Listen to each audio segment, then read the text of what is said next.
Hello बच्चों, क्या हाल चाल। आई होप सब ठीक ठाक। तो आज के इस वीडियो में जो हम लोग बात करने जाएंगे, जिस क्लास को लेकर के हम लोग डिटेल में डील करेंगे, वो दो बैचेस के लिए महत्वपूर्ण है। एक तो जो बच्चे क्लास 10th पास आउट कर लिए हैं और एमयू या जामिया 11th एंट्रेंस के लिए प्रिपरेशन कर रहे हैं, उनके लिए वीडियो है। दूसरा, जो बच्चे इस बार क्लास 9th पास आउट करके अभी 10th अपेयरिंग गए हैं, 10th में अभी वो लोग पास आउट करके गए हैं 9th को, 10th में जस्ट अभी वो लोग गए हैं, उनके लिए खास तौर पे वीडियो है। उनके लिए बहुत यूजफुल होगा, ठीक है ना। जो 11th एंट्रेंस जो देंगे इस बार, उनके लिए भी होगा। क्योंकि आज के इस वीडियो में जिस टॉपिक को हम लोग देखने जा रहे हैं, जो चैप्टर हम लोग स्टार्ट करने जा रहे हैं, उस चैप्टर का नाम है लाइफ प्रोसेस, ठीक है। अगर हम बात करें लाइफ प्रोसेस से, तो एमयू 11th एंट्रेंस में लाइफ प्रोसेस पूरे यूनिट से लगभग नहीं कुछ भी तो 5 से 7 सवाल जो है वो हर साल पूछे जाते हैं, ठीक है। 17 में से, मतलब आप अच्छा खासा इसके अंदर पूरा यूनिट है, ठीक है ना। उसी तरीके से बोर्ड के लिए भी काफ़ी इंपॉर्टेंट है, तो हम दोनों पर्पज से लेकर के चलेंगे, board as well as MU 11th entrance या Jamia 11th entrance, BHU 11th entrance, इनको हम इनमें देखेंगे। तो स्टार्ट करते हैं आज का अपना टॉपिक, लाइफ प्रोसेस। हेडिंग डालिएगा बच्चों, लाइफ प्रोसेस।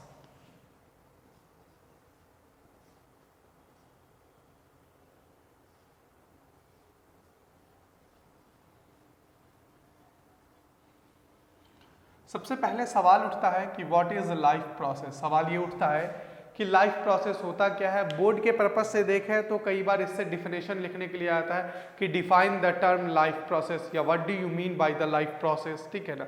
एंट्रेंस में इससे सवाल दे देता है इसका डेफिनेशन और पूछता है दैट इज कॉल्ड एज। थोड़े बहुत का फासला है एंट्रेंस में और बोर्ड्स में, तो हम दोनों पर्पस को पहले हम बेसिक को क्लियर करेंगे, उसके बाद हम जो बोर्ड के लेवल के क्वेश्चन है उसको डील में करेंगे, उसके बाद जो एमयू आस्किंग क्वेश्चन है उसको, और एमयू 11th एंट्रेंस के लिए क्या क्या एक्सपेक्टेड क्वेश्चन आ सकते हैं उस पर हम डील करेंगे, ठीक है ना।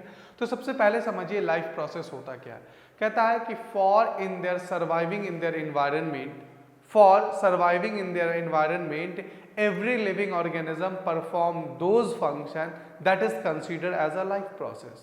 मतलब क्या, किसी भी लिविंग ऑर्गेनिज्म को इस दुनिया में, इस एनवायरनमेंट में सरवाइव करने के लिए जो भी प्रोसेस को उसे अपनाना पड़े, that process is called as, क्या कहलाएगा वो प्रोसेस, लाइफ प्रोसेस कहलाएगा।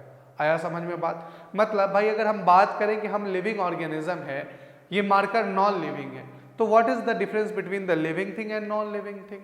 भाई शुरुआत से हम डिटेल में देखते हैं कि किसी भी लिविंग ऑर्गेनिज्म के अंदर क्या क्या हो सकता है, हमें इस चैप्टर में क्या क्या पढ़ना है लाइफ प्रोसेस में। क्योंकि लाइफ प्रोसेस जो है वो पूरा का पूरा क्या है, लिविंग ऑर्गेनिज्म, प्लांट, ह्यूमन, पूरी ह्यूमन फिजियोलॉजी इसके अंदर हमें आपको पढ़नी है, ठीक है ना। तो क्या है कि किसी भी लिविंग ऑर्गेनिज्म को, इसको खुद को सर्वाइव करने के लिए कोई फंक्शन को परफॉर्म करने की जरूरत नहीं है। ये मार्कर है कि नॉन लिविंग है, लेकिन इसको सर्वाइव करने के लिए, इसको दुनिया में रहने के लिए कोई भी फंक्शन को परफॉर्म नहीं करना है। लेकिन हम और आप एक लिविंग ऑर्गेनिज्म है, हम और आपको किसी भी फंक्शन को इस दुनिया में अगर सरवाइव करना है तो कुछ फंक्शन को परफॉर्म करना पड़ेगा। तो सबसे पहले हम बात करते हैं किस चीजों के बारे में, कि every living organism consist few character. लिखिएगा, सबसे पहले अगर हम बात करें किसी भी लिविंग ऑर्गेनिज्म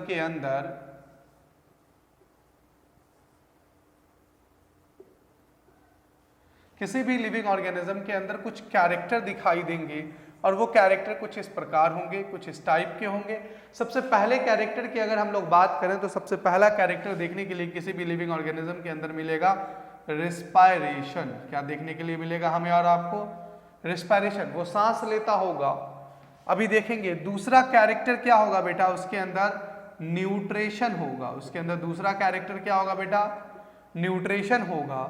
तीसरे कैरेक्टर की अगर हम लोग बात करें तो उसके अंदर एक्सक्रीशन देखने के लिए मिलेगा। चौथे कैरेक्टर की अगर हम बात करें तो उसके अंदर देखने के लिए हमें मिलेगा ग्रोथ।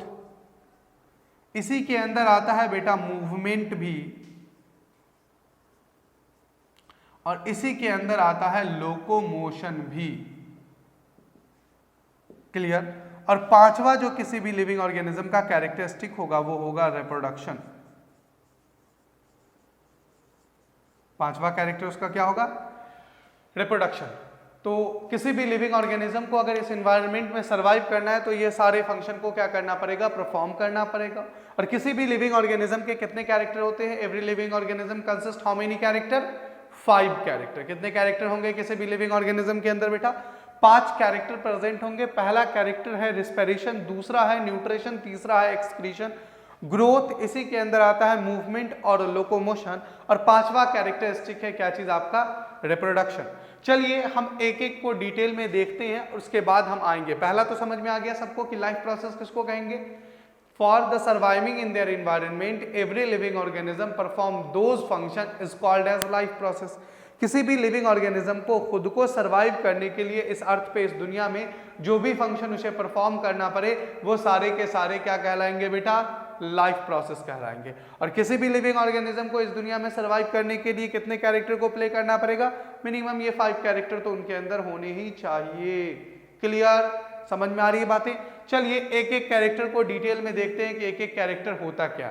सबसे पहला अगर हम लोग बात करें तो जो एनसीईआरटी के अकॉर्डिंग जो आपका सिलेबस है क्लास 10th का लाइफ प्रोसेस में, वो पहले हमें पढ़ना होगा न्यूट्रिशन के बारे में, दूसरा टॉपिक हमें पढ़ना होगा रेस्पिरेशन, तीसरा हमें पढ़ना होगा एक्सक्रीशन, चौथे के अंदर हमें ग्रोथ और कंट्रोल एंड कोऑर्डिनेशन के बारे में पढ़ना होगा, और 5वें यूनिट में हमें पढ़ना पड़ेगा रिप्रोडक्शन। चलिए यहाँ पर हमने सबसे पहले लिखा है रिस्पिरेशन। रिस्पिरेशन क्या होता है, respiration is the most essential character for every living organism. किसी भी लिविंग ऑर्गेनिज्म को अगर सरवाइव करना है तो सबसे पहले सबसे ज्यादा जरूरी चीज जो है वो उसके अंदर क्या देखने के लिए मिलेगा, अपने को रिस्पिरेशन देखने के लिए मिलेगा, मतलब वो सांस लेता होगा। तो समझिए रिस्पिरेशन होता क्या है, कहता है intake of oxygen from external environment, these oxygen goes to each and every cell where this oxygen is utilized for production of energy। Simple भाषा में समझे इसे तो क्या कहता है भाई कि बाहर की दुनिया से ऑक्सीजन को इनटेक करना और इस ऑक्सीजन का यूटिलाइज करना किस चीज के लिए, for production of energy, that process is called as respiration.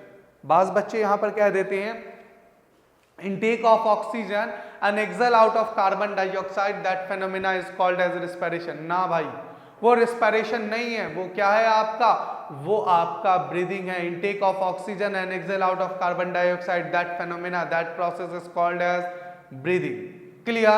respiration, respiration क्या है, intake of oxygen, लिखिएगा साथ साथ, intake of oxygen from external environment, these oxygen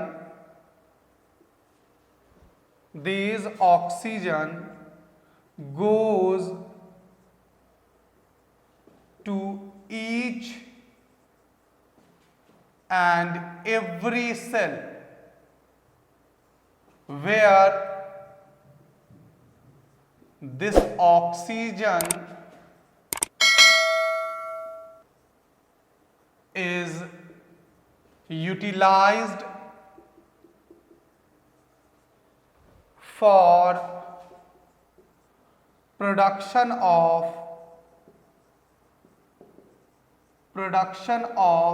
energy. समझ में आया बात, क्या कहता है, बाहर की दुनिया से ऑक्सीजन को इनटेक करना, याद रखिएगा O2 हम कहां से लेते हैं, फ्रॉम एक्सटर्नल एनवायरनमेंट। बाहर की दुनिया से ऑक्सीजन को क्या करते हैं, हम इनटेक करते हैं, और वो ऑक्सीजन हमारे बॉडी के हर सेल तक जाता है, जहां उसका यूटिलाइजेशन हम किस चीज के लिए करते हैं, for production of energy. That phenomena is called as, क्या कहलाएगा बेटा आपका, रेस्पिरेशन कहलाएगा। क्लियर, समझ में आ रही है बातें, कोई दिक्कत, कोई सवाल किसी का, कोई सवाल हो, कोई डाउट हो तो फर्दर कमेंट बॉक्स में पूछिए हमसे। रेस्पिरेशन किसको कहेंगे, बाहर की दुनिया से ऑक्सीजन को इनटेक करना। भाई एक्सटर्नल एनवायरनमेंट से ही तो ऑक्सीजन को हम इनटेक करते हैं, ठीक है, और वो ऑक्सीजन हमारे लंग्स में जाता है, लंग्स से हार्ट में, और हार्ट से हर बॉडी सेल में जाता है थ्रू बाय द ब्लड, और जहां उसका हर सेल में पहुंचने के बाद हम क्या करते हैं, फॉर प्रोडक्शन ऑफ एनर्जी, ऊर्जा को पैदा करने के लिए, एनर्जी को पैदा करने के लिए उस ऑक्सीजन का यूटिलाइज करते हैं। That phenomena, that process is called as respiration. Clear cut. किसी को कोई डाउट, कोई सवाल? चलें जी आगे हम लोग बढ़ें। उतार लीजिएगा इसे, ठीक है, उतार लिया बच्चों। रिस्पिरेशन के बारे में सारे डाउट, सारे पॉइंट्स क्लियर हो गए। चलिए भाई, अभी रिस्पिरेशन जब हम टॉपिक डिटेल में देख रहे होंगे तो वहां पर और और देखेंगे कि रिस्पिरेशन कितने टाइप के होते हैं, एरोबिक रिस्पिरेशन क्या होता है, एनारोबिक रिस्पिरेशन क्या होता है, रिस्पिरेशन का केमिकल इक्वेशन क्या होता है, वगैरह वगैरह सारी चीज़ों को देखेंगे। चलिए अब बात करते हैं हम लोग किस चीज़ों के बारे में, न्यूट्रिशन के बारे में भाई। तो न्यूट्रिशन क्या है भाई? कहता है इनटेक ऑफ न्यूट्रिटिव मटेरियल, किस चीज़ों को इनटेक करना, खाने पीने की चीज़ों को, for production of energy, that energy is utilised for repairing of damage tissue and formation of new cell. क्या करते हैं भाई? हम खाने पीने की चीज़ों को खाते हैं, इनटेक करते हैं, और वो खाने पीने की चीज़ें जाती हैं हमारे, डाइजेस्ट होती है, डाइजेस्ट होकर के वो एनर्जी का फॉर्म, जैसे फॉर एग्जांपल कि हमने चिकन खाया, हमने पनीर खाया, हमने आलू खाया, तो चिकन से हमें क्या मिला? प्रोटीन मिला। वो प्रोटीन डाइजेस्ट होकर के हमारे बॉडी में जाकर के क्या हो जाती है? स्टोर हो जाती है। चिकन खाने का मतलब क्या? खाना खाने का मतलब क्या? न्यूट्रिटिव मटेरियल लेने का मतलब क्या? प्रोडक्शन ऑफ एनर्जी, ऊर्जा को पैदा करना। और वो ऊर्जा, वो एनर्जी किस काम में आती है भाई? आपके काम आती है for repairing of damage tissue, for formation of new cell. तो लिखिएगा बेटा न्यूट्रिशन में intake of nutritive material, nutritive material for production of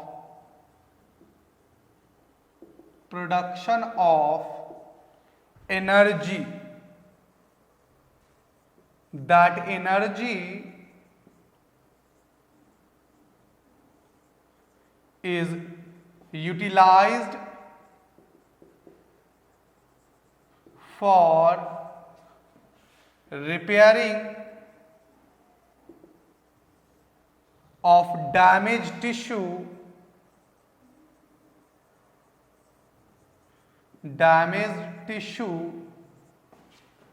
and formation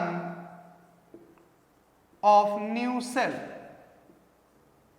formation of new cell. क्या हुआ भाई कि इनटेक करना किस चीज़ों को? खाने पीने की चीज़ों को। भाई हमने चिकन लिया, हमने आलू खाया, आलू से क्या मिला? हमें कार्बोहाइड्रेट मिला। चावल लिया हमने, उससे क्या मिला? कार्बोहाइड्रेट। और carbohydrate is the source of energy, class 5th में आप लोगों ने पढ़ा होगा, carbohydrate is the source of energy. तो वो जो एनर्जी मिलेगी हमें, उस एनर्जी का हम यूटिलाइज किस में करेंगे बेटा? रिपेयरिंग ऑफ डैमेज टिश्यू, जो हमारी टिश्यू सेल हमारी टूट जाती है उसको रिपेयर करने में, नए फॉर्मेशन ऑफ सेल में, and various type of metabolic process में। अभी मेटाबॉलिक प्रोसेस को हम डील करेंगे कि मेटाबॉलिज्म होता क्या, मेटाबॉलिक प्रोसेस होता क्या है, इसके बारे में हम लोग डिटेल में देखेंगे अभी। तो क्लियर, समझ में आया बात? क्या चीजें? खाने पीने की चीजों को इनटेक करना जिससे हमें क्या मिले? ऊर्जा मिले, और उस प्रोसेस को हम लोग क्या बोलेंगे बेटा? न्यूट्रिशन बोलेंगे। क्लियर? चलिए उतार लीजिए इसको, रब करें आगे हम लोग, नहीं हो तो स्क्रीनशॉट ले सकते हैं आप, मैं साइड हो जाता हूं, ठीक है। चलिए रब करते हैं, आगे बढ़ते हैं। अब अगला है बेटा किस चीजों का? कहता है new excretion. Excretion is also characteristic of every living organism. Respiration तो है ही, न्यूट्रिशन भी है, साथ ही साथ एक्सक्रीशन भी एक कैरेक्टरिस्टिक है। किसका बेटा कैरेक्टरिस्टिक है? एक्सक्रीशन भी कैरेक्टरिस्टिक है किसी भी लिविंग ऑर्गेनिज्म का। चलिए बात करते हैं एक्सक्रीशन में। तो उससे पहले मुझे एक चीज आपको समझाना होगा, मेटाबॉलिज्म। उससे पहले हमें क्या समझाना पड़ेगा आपको? मेटाबॉलिज्म। तो जरा सा पहले बेटा मेटाबॉलिज्म समझ लीजिए कि मेटाबॉलिज्म कहते किसको है। सो क्योंकि मैं यहाँ पर एक टर्मोलॉजी का यूज करूंगा जिसको हम बोलेंगे मेटाबॉलिज्म, तो फिर आप सब कहेंगे कि सर ये मेटाबॉलिज्म क्या होता है। तो पहले अपन मेटाबॉलिज्म समझ लेते हैं, क्या होता है मेटाबॉलिज्म। कहता है every chemical reaction which take place inside the cell is called as metabolism. All the chemical reaction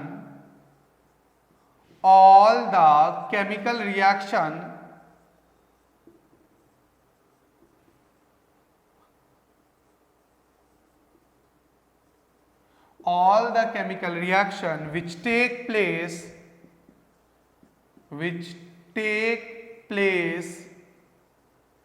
inside the cell is called as metabolism। मतलब क्या कि जो भी रिस्पिरेशन, सांस ले रहे हैं बेटा, वहां पर भी केमिकल चेंजेस हो रहा है, केमिकल रिएक्शन हो रहा है, तो respiration is also considered inside the metabolism. खाना खा रहे हैं, न्यूट्रिशन ले रहे हैं, food in the presence of enzyme digest हो रहा है, ये भी केमिकल रिएक्शन। आपने केमिस्ट्री में पढ़ा होगा केमिकल चेंजेस और फिजिकल चेंजेस। वो चेंजेस जो परमानेंट हो जाए, वापस नहीं आता और रिवर्सेबल नहीं, उसको हम लोग क्या बोलते हैं? केमिकल चेंजेस बोलते हैं। Like ripening of fruit, curd, milk से कर्ड बनना, ठीक है ना, डाइजेशन ऑफ फूड। तो वैसे ही ये सब के सब केमिकल रिएक्शन है। तो हमारे बॉडी के अंदर जितने भी केमिकल रिएक्शन होंगे they are considered as a metabolism. वो कंसीडर किया जाएगा किसके अंदर?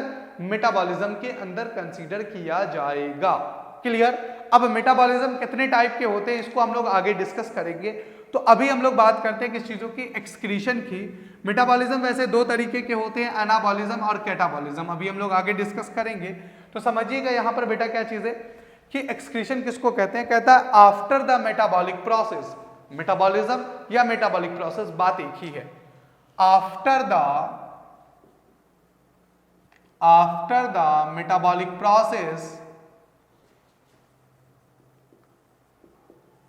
metabolic process,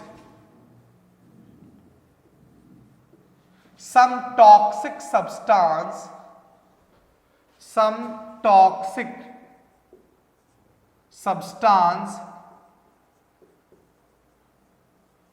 are formed inside the cell, removal of these toxic substance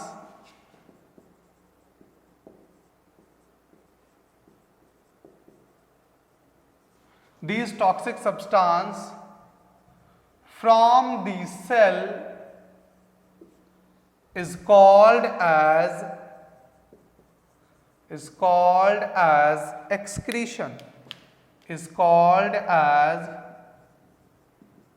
excretion, क्या समझे भाई? जैसे हमने सांस लिया, सांस लेने के बाद हमारे बॉडी के अंदर क्या बना? कार्बन डाइऑक्साइड बना। तो कार्बन डाइऑक्साइड हमारे लिए क्या है बेटा? टॉक्सिक सब्सटेंस है। टॉक्स का मतलब क्या होता है? याद रखिएगा, टॉक्स का मतलब ही होता है जहर। टॉक्स का मतलब क्या है? हार्मफुल सब्सटेंस, जहर, जहरीला पदार्थ। तो आफ्टर द मेटाबॉलिक प्रोसेस, चाहे हम खाना खाते हैं तो उसके बाद भी हमारे बॉडी के अंदर यूरिया बनता है, जैसे अमोनिया बनता है, यूरिक एसिड बनता है। सांस लेते हैं तो उसके बाद कार्बन डाइऑक्साइड बनता है और वाटर वेपर बनता है।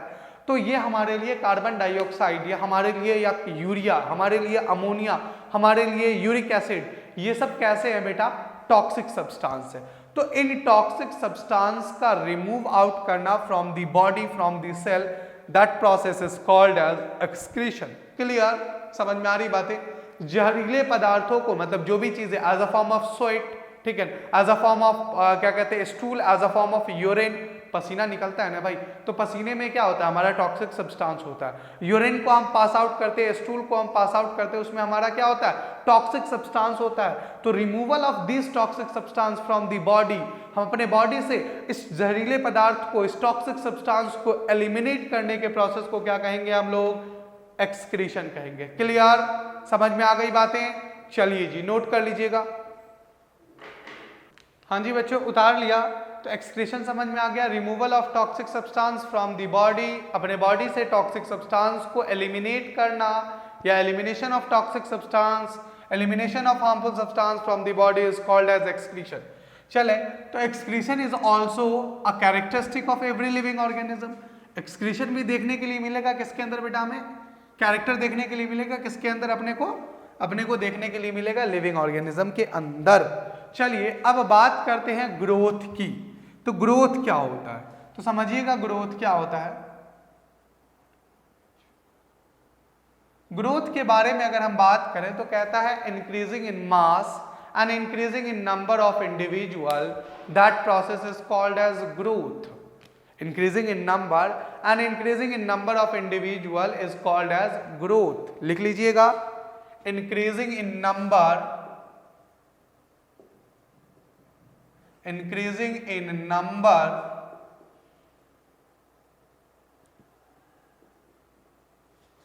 and mass called as growth। क्या कहेंगे? या तो मास में इंक्रीज हो रहा है या तो फिर क्या हो रहा है बेटा, नंबर ऑफ इंडिविजुअल में ग्रोथ हो रहा है। तो उसको मतलब 1 से 2, 2 से 4, 4 से 10 ऐसा हो रहा है अगर प्रोसेस, तो उसे क्या कहेंगे? ग्रोथ कहेंगे। या इंक्रीजिंग इन मास, शेप में चेंज हो जाना ग्रोथ नहीं कहलाएगा, याद रखिएगा। जैसे फॉर एग्जांपल अगर हम बात करें कि आटे की लोई आप लोगों ने देखा होगा, तो आटे की लोई को हम इतना बड़ा निकालते हैं, अम्मी को देखा होगा, बहनों को देखा होगा बनाते हुए, या खुद भी आप लोग अगर कभी बनाने का मौका मिला होगा तो बनाए होंगे। तो आटे को बनाने से पहले, रोटी बनाने से पहले उसे हमें क्या करना पड़ता है? लोई के फॉर्म में गोल सा लेना पड़ता है, फिर उसे बेलन से बेल करके चौड़ा कर देते हैं, गोल सा कर देते हैं। तो वो ग्रोथ के अंदर काउंट नहीं होगा, उसकी शेप तो वही रही, साइज सिर्फ चेंज हो गई, शेप उसकी चेंज हो गई, लेकिन मास उसका, वेट तो उसका उतना ही रहा ना, कोई नंबर ऑफ इंडिविजुअल में तो ग्रोथ नहीं ना हुआ। तो ऐसे फ्रेनोमिना को हम क्या कहेंगे? ग्रोथ कहेंगे। Increasing in mass and increasing in number of individual, that is considered as a growth. अच्छा, ग्रोथ की अगर हम लोग बात करें तो अब देखो बेटा, ये जो रेस्पिरेशन कैरेक्टर था, न्यूट्रिशन कैरेक्टर था और एक्सक्रीशन कैरेक्टर था, ये सब के सब लिविंग ऑर्गेनिज्म के अंदर होंगे, ठीक है ना। और ये डिफाइनिंग कैरेक्टर भी होंगे। कैरेक्टर, इसी कैरेक्टर, ये पांचों कैरेक्टर में से दो कैरेक्टर, दो तरीके के कैरेक्टर को डिफाइन किया गया है। एक होता है डिफाइनिंग कैरेक्टर और एक होता है नॉन डिफाइनिंग कैरेक्टर। एक होता है कौन सा? डिफाइनिंग कैरेक्टर, और एक होता है आपका कौन सा character? Non defining character. Defining character किसको कहेंगे? The character which we can able to differentiate between the living thing and non living thing. The character which on the basis we can able to differentiate between the living thing and non-living thing is called as, क्या बोलेंगे? Defining character. वो character जिसके आधार पर, जिसके base पर आप living things और non living thing के बीच में, मतलब ये नॉन लिविंग है, मैं लिविंग हूं, इनके बीच में कुछ ऐसे कैरेक्टर होंगे जिसके आधार पर, जिसके बेसिस पर हम इसको डिफरेंशिएट कर सकते हैं। तो ऐसे कैरेक्टर को क्या कहेंगे हम? डिफाइनिंग कैरेक्टर कहेंगे। तो देखिए बेटा, ये जो आपका रेस्पिरेशन, न्यूट्रिशन और एक्सक्रीशन है, ये आपका कंसीडर किया जाता है डिफाइनिंग कैरेक्टर के अंदर, ठीक है। ग्रोथ और रिप्रोडक्शन जो है ये आपका कंसीडर किया जाता है नॉन डिफाइनिंग कैरेक्टर के अंदर। मतलब क्या भाई? Defining character, non defining character क्या होता है? वो कैरेक्टर जिसके बेसिस पर, जिसके आधार पर आप डिफरेंशिएट नहीं कर सकते हो between the living thing and non living thing, ऐसे कैरेक्टर को हम और आप क्या कहेंगे? नॉन डिफाइनिंग कैरेक्टर कहेंगे। चलिए भाई, अब सवाल उठता है कि why growth is considered as a non defining character. Sir आपने तो कह दिया कि ग्रोथ एक नॉन डिफाइनिंग कैरेक्टर है, तो कैसे है इसका प्रूफ? साइंस तो प्रूफ मांगता है भाई। तो चलिए देखते हैं। अगर हम बात करें ग्रोथ की भैया, तो ग्रोथ क्या नॉन लिविंग के अंदर देखने के लिए मिलता है? आसपास नजर दौड़ाएं अगर, तो क्या ग्रोथ नॉन लिविंग थिंग के अंदर देखने के लिए मिलेगा? बिल्कुल मिलेगा। आपने माउंटेन देखा होगा बेटा, पहाड़ देखा होगा, ठीक है ना। माउंटेन हर साल अपने साइज में कुछ ना कुछ ग्रोथ करता जाता है। माउंटेन, पहाड़ जो है बेटा, वो अपने साइज में हर हमेशा कुछ ना कुछ ग्रोथ करते जाता है। कैसे ग्रोथ करता है? ग्रोथ भी दो तरीके के होते हैं, एक होता है इंट्रिंसिक ग्रोथ और दूसरा होता है एक्सट्रिंसिक ग्रोथ। इंट्रिंसिक ग्रोथ किसको कहेंगे? कहता है कि the growth is occurring inside the cell is called as intrinsic growth. Cell के अंदर अगर ग्रोथ हो रहा है तो ऐसे ग्रोथ को क्या बोलेंगे अपन? इंट्रिंसिक ग्रोथ बोलेंगे। और एक्सट्रिंसिक ग्रोथ किसको बोलेंगे? Due to the accumulation of some substance on their body surface the growth is occurring is considered as a extrinsic growth. बाहर की चीजें बॉडी सरफेस पे इकट्ठा हो जाने की वजह से कुछ ना कुछ ग्रोथ, जैसे पहाड़ पे भाई हर साल पेड़ है, उसके ऊपर क्या है? जानवर हैं, बहुत सारी चीजें टूटती है, मरती है, बाहर की चीजें, धूल मिट्टी डस्ट पार्टिकल्स आकर के क्या होते हैं? उस पर जमा होते जाते हैं, लेयर बाय लेयर बनती जाती है और उसकी कुछ ना कुछ ग्रोथ हो जाता है। तो ग्रोथ हुआ, उसके साइज में ग्रोथ हुआ, तो मास में ग्रोथ हुआ उसके। तो अगर कंसीडर करें तो माउंटेन भी ग्रोथ कर रहा है। तो आप कहिएगा कि sir growth is a characteristic of a living organism, तो माउंटेन में अगर ग्रोथ हो रहा है तो माउंटेन भी लिविंग हो गया, ऐसा है क्या? नहीं बेटा, ऐसा नहीं है। माउंटेन के अंदर सिर्फ और सिर्फ ग्रोथ देखने के लिए मिल रहा है, और वो भी कैसा ग्रोथ देखने के लिए मिल रहा है? एक्सट्रांसिक ग्रोथ मिल रहा है देखने के लिए। इसीलिए माउंटेन का ग्रोथ यानी एक्सट्रांसिक ग्रोथ यानी ग्रोथ को कंसीडर किया गया है as a non defining character. That mean we can not able to differentiate on the basis of growth, we can not able to differentiate between living thing and non living thing. हम बंटवारा नहीं कर सकते हैं किसको? Living thing को और non living thing को। किसके बेसिस पर? ग्रोथ के बेसिस पर। Clear to everyone? समझ में आया बात? चलिए जी आगे बढ़े हम लोग। अब आगे बात करते हैं, अगला टॉपिक है आपका कौन सा? Reproduction. Reproduction is also characteristic of every living organism. Reproduction कैसा कैरेक्टरिस्टिक है बेटा? लिविंग ऑर्गेनिज्म का कैरेक्टरिस्टिक है। चलिए इसको उतारिएगा फटाक से पहले। तो रिप्रोडक्शन कैरेक्टर है किसका? लिविंग ऑर्गेनिज्म का कैरेक्टर है। तो सबसे पहले हम समझते हैं कि रिप्रोडक्शन होता क्या है। सबसे पहले अपन समझते हैं कि रिप्रोडक्शन होता क्या है।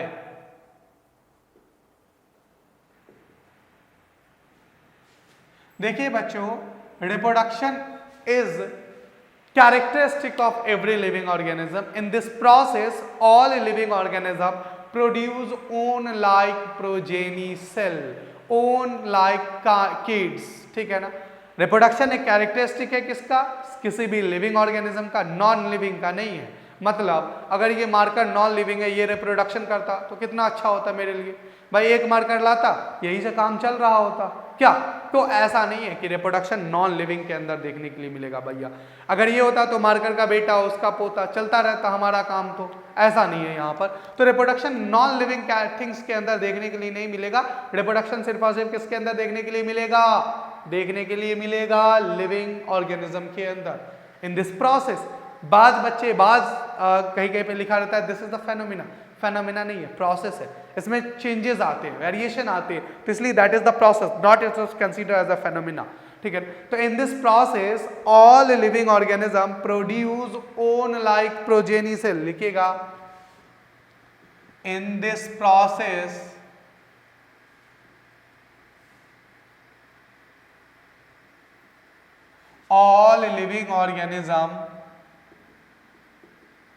all living organism produce own like kids। Own like kids कह सकते हैं, कहीं कहीं पे ओन लाइक प्रोजेनी सेल लिखा रहता है, ओन लाइक सेल लिखा हुआ रहता है। तो दैट इज कंसीडर एज इसको कंसीडर किया गया है किसके अंदर? रिप्रोडक्शन के अंदर। भाई एक गाय है, अपने जैसे बछड़े को जन्म देता है। एक ह्यूमन है, अपने जैसे इंसान जैसे अपने जैसे बच्चे को जन्म देता है, ठीक है ना। एक मुर्गी है, अपने जैसे चूजे को क्या करती है? जन्म देती है। इस प्रोसेस को, इस कैरेक्टरिस्टिक को क्या कहेंगे हम लोग? रिप्रोडक्शन कहेंगे। अब सवाल उठता है, why reproduction is necessary? Why reproduction is necessary? देखो बेटा, फॉर रिप्रोडक्शन अगर किसी लिविंग ऑर्गेनिज्म को करना क्यों जरूरी है, सवाल ये उठता है।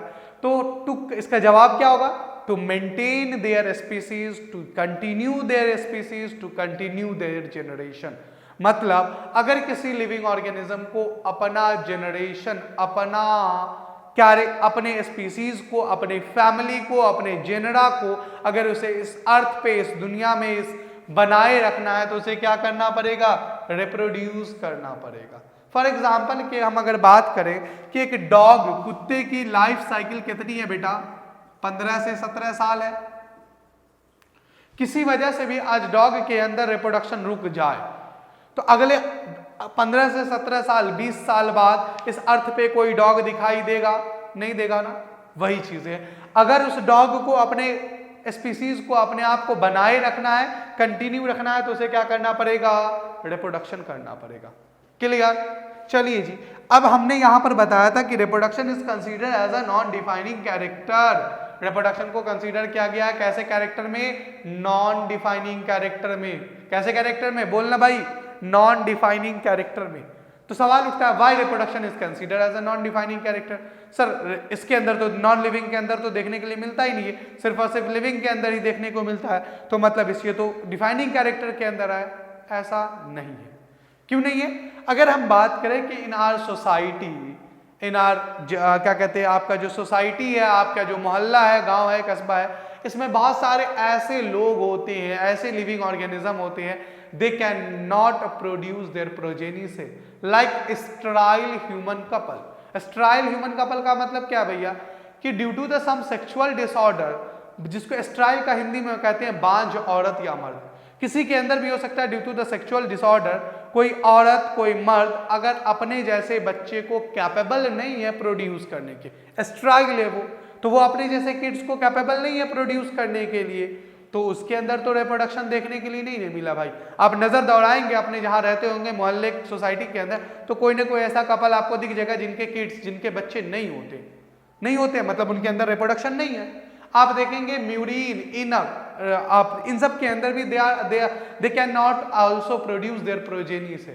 तो भैया जो स्टेराइल ह्यूमन कपल है जिसके बच्चे नहीं है, they can not capable to produce their kids, वो अपने बच्चे को जन्म नहीं दे सकते हैं due to the sexual disorder. आगे डिटेल में हम लोग पढ़ेंगे सेक्सुअल डिसऑर्डर क्या होता है, नहीं होता है, जब हम रिप्रोडक्शन को डिटेल में देख रहे होंगे। तो उनके बच्चे पैदा करने की, अपने जैसे किड्स को, अपने जैसे प्रोजेनी सेल को प्रोड्यूस करने की कैपेसिटी नहीं है। तो इसका क्या मतलब है कि उनको हम, उनके अंदर, सर आपने कहा था कि reproduction is characteristic of a living organism, और उनके अंदर कैपेसिटी नहीं है रिप्रोडक्शन करने की, तो मतलब उनको आप मुर्दा घोषित कर देंगे, नॉन लिविंग थिंग्स के अंदर उसको रख देंगे? नहीं, ऐसा नहीं है। उनके अंदर बाकी सारी चीजें तो देखने को मिल रही है ना, उनके अंदर रिस्पिरेशन दिख रहा है, न्यूट्रिशन दिख रहा है, एक्सक्रीशन दिख रहा है, ग्रोथ दिख रहा है, बस और सिर्फ क्या नहीं देखने को मिल रहा है? रिप्रोडक्शन नहीं देखने के लिए मिल रहा है। That's why reproduction is considered as a non-defining character. On the basis of reproduction, we cannot able to differentiate between living thing and non-living thing. Clear? किसी को कोई डाउट, कोई सवाल तो बताइए। चले जी, आज हम लोग इंट्रोडक्टिव लाइफ प्रोसेस के बारे में पढ़े हैं। सिर्फ इंट्रोडक्शन दिया है हमने कि किसी भी लिविंग ऑर्गेनिज्म को लाइफ प्रोसेस को क्या कहेंगे, for surviving in their environment. फिर से मैं रिकॉल कर दे रहा हूं, दुनिया में अपने आप को बनाए रखने के लिए किसी भी लिविंग ऑर्गेनिज्म को जो भी कैरेक्टर प्ले करना पड़ता है, वो कैरेक्टरिस्टिक क्या कहलाएगा? लाइफ प्रोसेस कहलाएगा। और लाइफ प्रोसेस के अंदर कितने कैरेक्टर, किसी भी लिविंग ऑर्गेनिज्म के अंदर कितने कैरेक्टरिस्टिक आएंगे? ये पांचों आएंगे। पांचों को हमने अभी सिर्फ ब्रीफ इंट्रोडक्शन, सिर्फ इंट्रोडक्शन देखा है, अभी हमें सबको पढ़ना है। तो अगले नेक्स्ट लेक्चर में आप लोग पढ़ के आइएगा जो एनसीईआरटी के अकॉर्डिंग है, न्यूट्रिशन जो चैप्टर है पहला, कि न्यूट्रिशन क्या होता है, कितने टाइप के होते हैं, ऑटोट्रॉफिक क्या होता है, हेटरोट्रॉफिक क्या होता है, हेटरोट्रॉफिक के कितने पार्ट होते हैं, क्या होते हैं, ह्यूमन डाइजेस्टिव सिस्टम पूरा पढ़ना है। उसके बाद हम लोग रेस्पिरेशन पढ़ेंगे, फिर एक्सक्रीशन पढ़ेंगे। ठीक है, आज के लिए इतना ही, ठीक है ना। बाकी कोई भी डाउट हो आपको, कोई भी सवाल हो, तो जो मेरा नंबर है नीचे, उस नंबर पे आप मुझे कॉल कर सकते हैं। ठीक है ना, आप मुझे व्हाट्सएप कर सकते हैं कोई भी डाउट को लेकर के। ठीक है ना, तो आज के लिए इतना ही। इसमें कोई भी डाउट, कोई भी प्रॉब्लम आए, कहीं के भी एमयू आस्किंग क्वेश्चन हो, आपके जो भी चीजें हो, आप विदाउट एनी हेजिटेशन हमसे पूछ सकते हैं। ठीक है, थैंक यू।